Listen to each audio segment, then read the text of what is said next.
A very good morning, students. This video is about expert systems, which is a part of Unit 3 or Section C of your syllabus.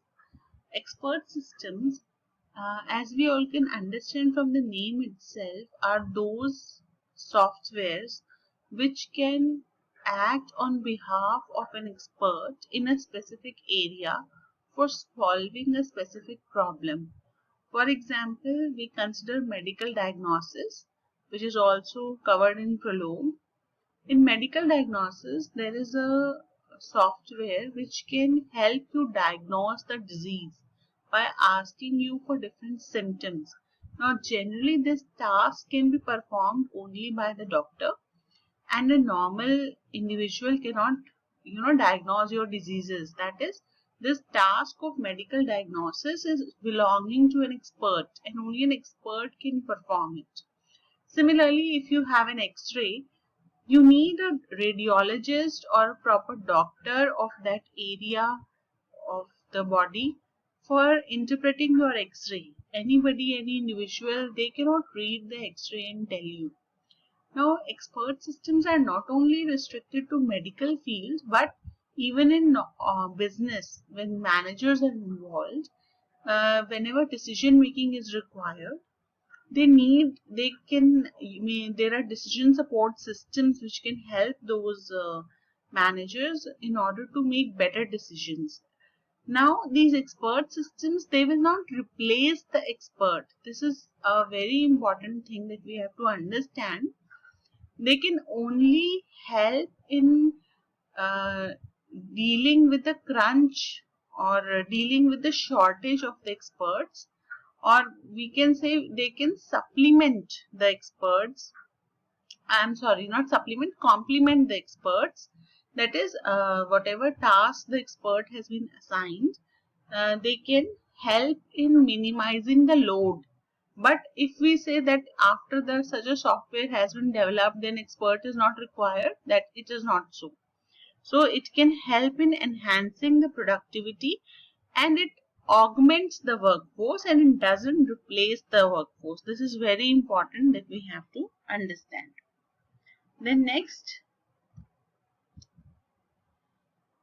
okay, the expert systems, they provide direct application of the expertise. They don't replace the experts, but they make their knowledge and experience widely available, and even non-experts can use these software and they can work better.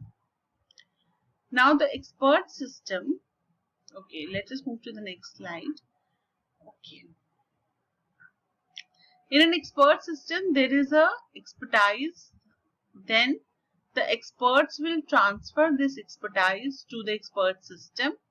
Then the expert system will perform inferencing with the help of rules, and it can explain whatever decisions it has taken. So there is expertise involved. Then we need to transfer this expertise to the system. Then inferencing is done on the basis of this expertise. The problem in hand is considered or is evaluated or analyzed in the light of the knowledge that we have. Then various rules are there, inference rules are there, which are applied to the knowledge, and we reach some conclusions. Some backward or forward reasoning has to be performed. That is one example of how reasoning will be done. And then the explanation or the whatever results have been derived, we have to explain how we reached a particular conclusion. So this is all which is included in the expert system. Now, what is an expertise?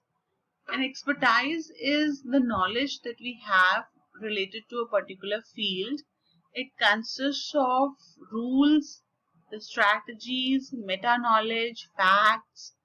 Now, what are rules? Rules are that you have, okay, if it is so, then this will happen.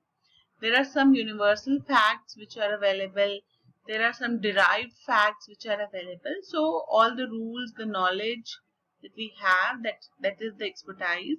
Then the global strategies, how it is commonly done, what is the world knowledge related to a particular thing. Then meta knowledge. Meta knowledge is knowledge about the knowledge. So this means that suppose you are discussing the water cycle. First of all, you need to know what is a cycle, what is the significance of water cycle. So defining only the procedure is not important, but also more information about the procedure itself is also important. So facts, rules, global strategies, and meta knowledge, this is all what, and theories about the problem area and hard and fast rules and procedures, all this, it consists of the expertise, and this is what makes the experts better and faster than non-experts. Now, okay, we can skip this slide, it is not very important. So any expert, they have a degree or a level of expertise, and generally experts are rare in number. We don't have a lot of experts in a particular field. Then okay, this is human experts behavior. So okay, the experts, they are able to recognize and formulate the problems.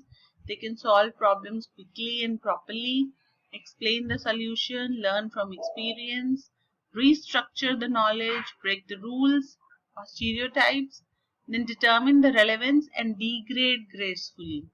Now all these behavior characteristics of a human expert, these are not included in the syllabus.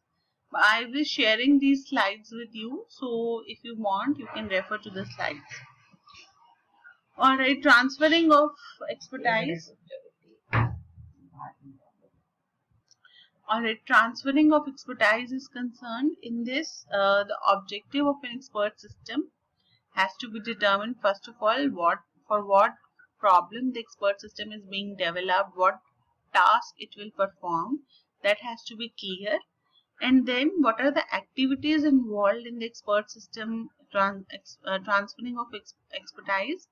We have to acquire the knowledge, we have to represent the knowledge, we have to infer the knowledge, and we have to transfer the knowledge to the user. Acquiring the knowledge means coming in contact with some expert and asking them for giving you the proper knowledge.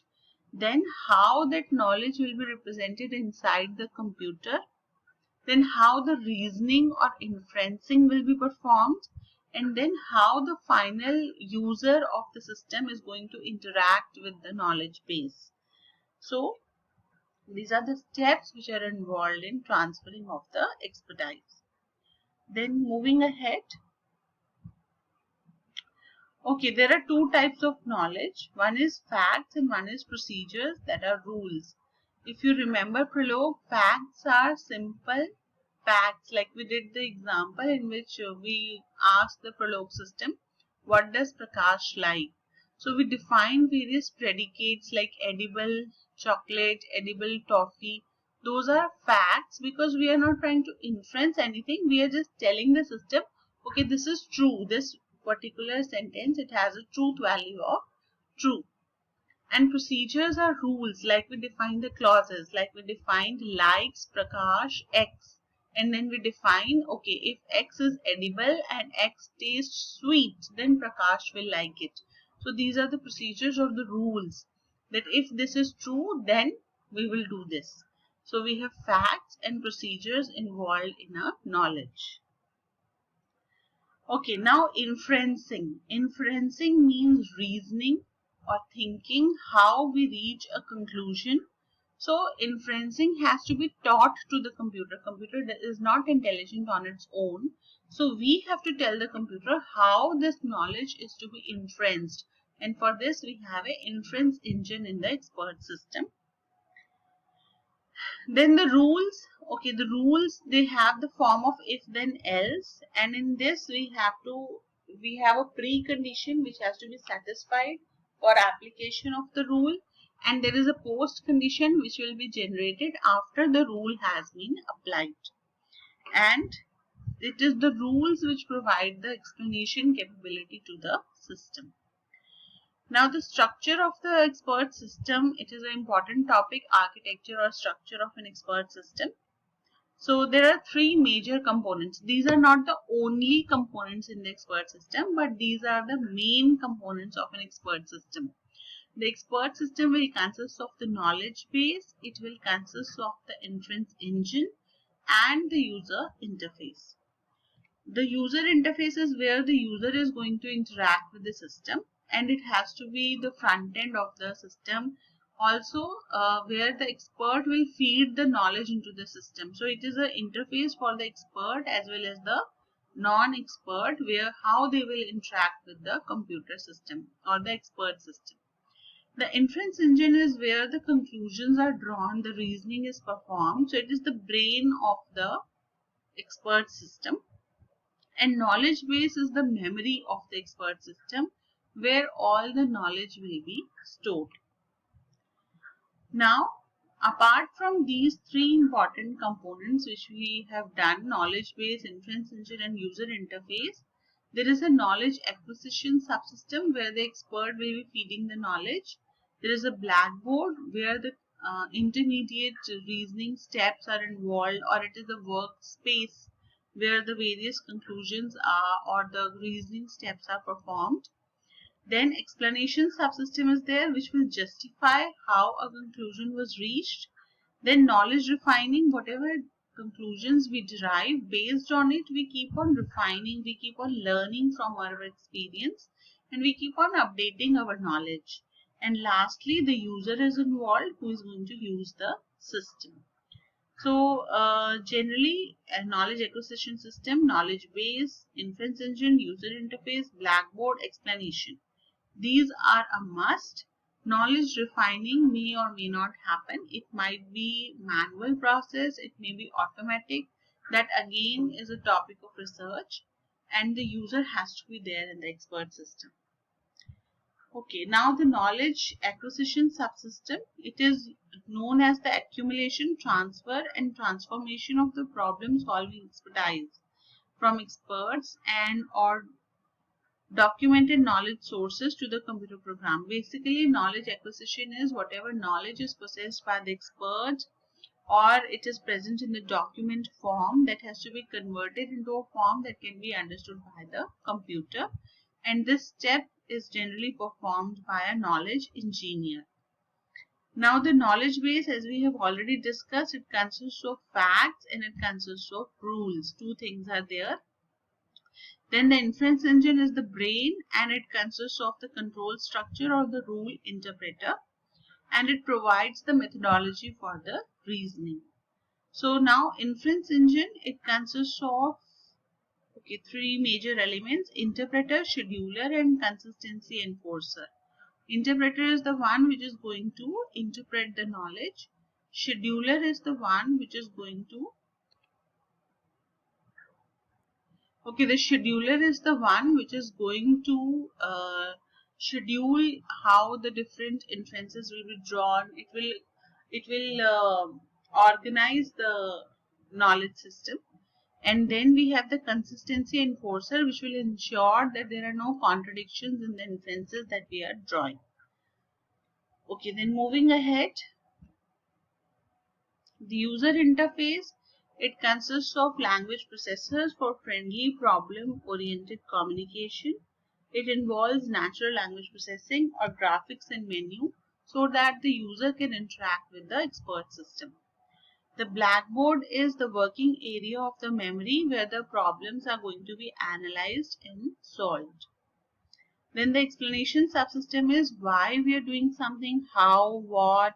So basically all the research oriented questions, they are being answered by the explanation subsystem to justify the conclusions of the expert system. Then the human element in the expert system, what all humans are involved in the expert system. We have the expert itself, the knowledge engineer, the user, and there might be other users. So expert is the one who provides the knowledge engineer is the one who collects the knowledge and then represents the knowledge, and the user is the one who is going to use the system. Thank you.